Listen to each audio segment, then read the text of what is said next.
नमस्कार विद्यार्थी मित्रांनो, स्वागत आहे आपलं पुन्हा एकदा एमपीसी लायब्ररी या आपल्या युट्यूब चॅनलमध्ये.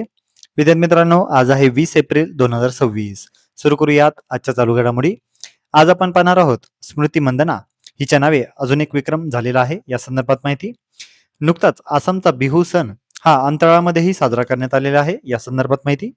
तसेच नुकतेच महाराष्ट्रामध्ये नारी शक्ती वंदन संमेलन हे पार पडलेले आहे या संदर्भात देखील आपण आज माहिती पाहणार आहोत. त्यामुळे या संपूर्ण महत्त्वपूर्ण चालू घडामोडी व्यवस्थितपणे समजून घेण्यासाठी व्हिडिओ शेवटपर्यंत अवश्य पहा. सर्वप्रथम कालचा एक प्रश्न. काल व्हिडिओच्या शेवटी मी तुम्हाला काही प्रश्न विचारलेला होता. फिक्कीची स्थापना कधी झालेली होती? तर याचं योग्य उत्तर आहे पर्याय क्रमांक 4, 1927. आता आपण आजच्या दिन विशेषकडे वळूया. आज आहे 20 एप्रिल. 20 एप्रिल 1971 25वी घटना दुरुस्ती ही आजच्या दिवशी संमत झालेली होती. मालमत्तेचा हक्क मर्यादित करण्यात या घटना दुरुस्तीद्वारे आलेला होता आणि घटनेमध्ये कलम 31C याचा समावेश देखील या घटना दुरुस्तीने करण्यात आलेला होता. 20 एप्रिल 1770 प्रसिद्ध दर्यावर्दी सागर संशोधक कॅप्टन जेम्स कुक यांनी ऑस्ट्रेलिया खंडाचा आजच्या दिवशी शोध लावलेला होता. 20 एप्रिल 1946 राष्ट्रसंघ म्हणजेच लीग ऑफ नेशन्स ही संस्था बरखास्त करून पुढे याचेच संयुक्त राष्ट्राच्या संघटनेमध्ये म्हणजेच युनायटेड नेशनमध्ये रूपांतर झालेले होते.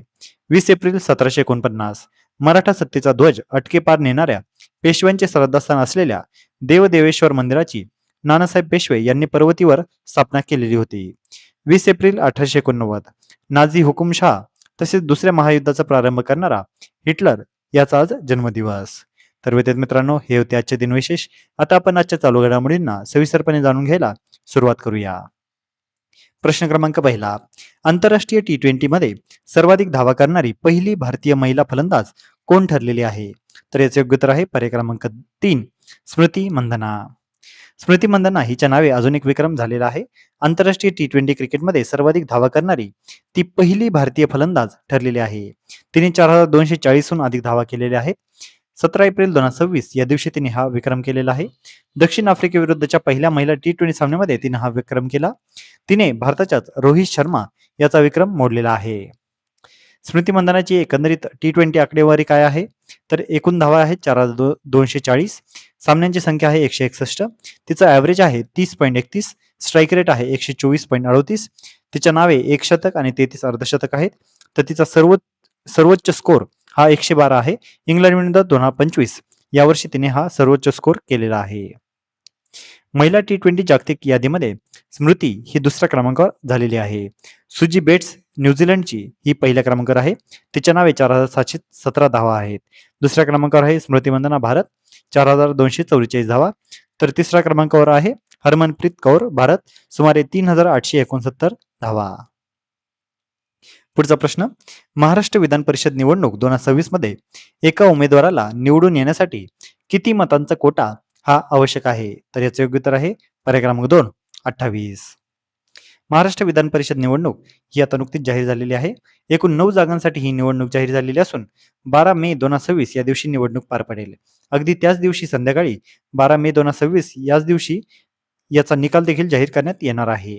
एक आमदार निवडून येण्यासाठी साधारण 28 मतांचा कोटा हा आवश्यक असतो. पुढचा प्रश्न.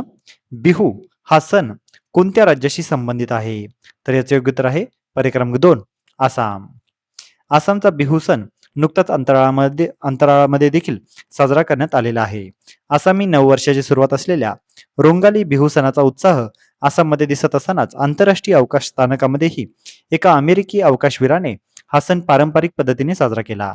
माईक फिंकल हे अमेरिकेचे अवकाशवीर असून रेनिता सायकिया या आसामी महिलेशी त्यांचा विवाह झालेला आहे.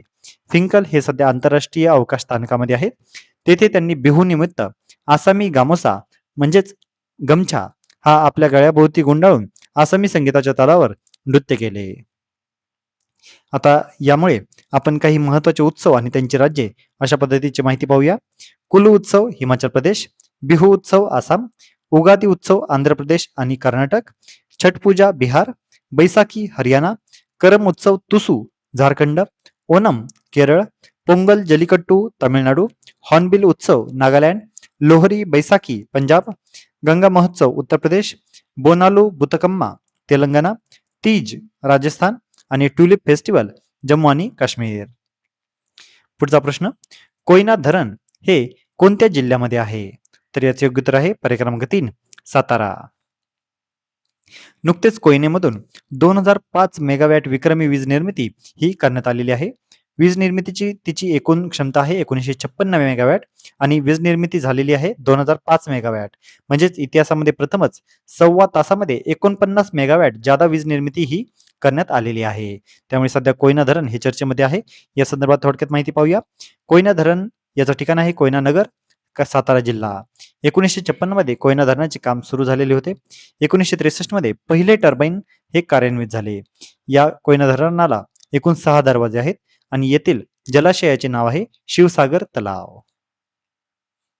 पुढचा प्रश्न, नारी शक्ती वंदन संमेलन या कार्यक्रमामध्ये खालीलपैकी कोणत्या अभिनेत्रीचा सत्कार हा करण्यात आलेला आहे? तर याचे योग्य उत्तर आहे पर्याय क्रमांक 4, रवीना टंडन. नारी शक्ती वंदन संमेलन हे नुकतेच पार पडलेले आहे. मुख्यमंत्री देवेंद्र फडणवीस यांनी मुंबई येथे नारी शक्ती विचार मंचद्वारे आयोजित नारी शक्ती वंदन संमेलन येथे प्रमुख उपस्थिती दर्शवली. यावेळी त्यांनी विविध क्षेत्रातील महिलांचा स्मृतिचिन्ह देऊन सत्कार देखील केला.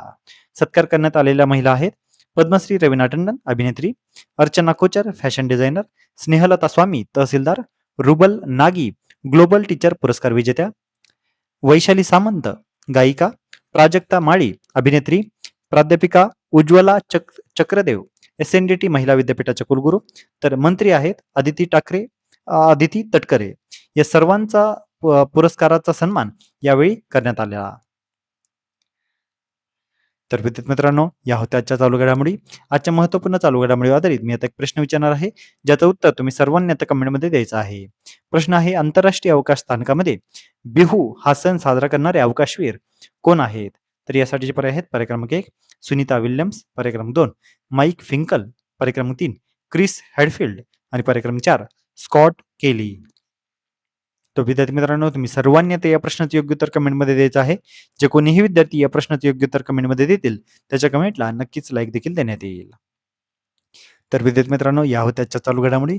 तर अशाच अधिकाधिक इन्फॉर्मेटिव्ह कंटेंटसाठी आपली MPSC लायब्ररी या YouTube चॅनलला सबस्क्राईब आणि शेअर करायला अजिबात विसरू नका. धन्यवाद.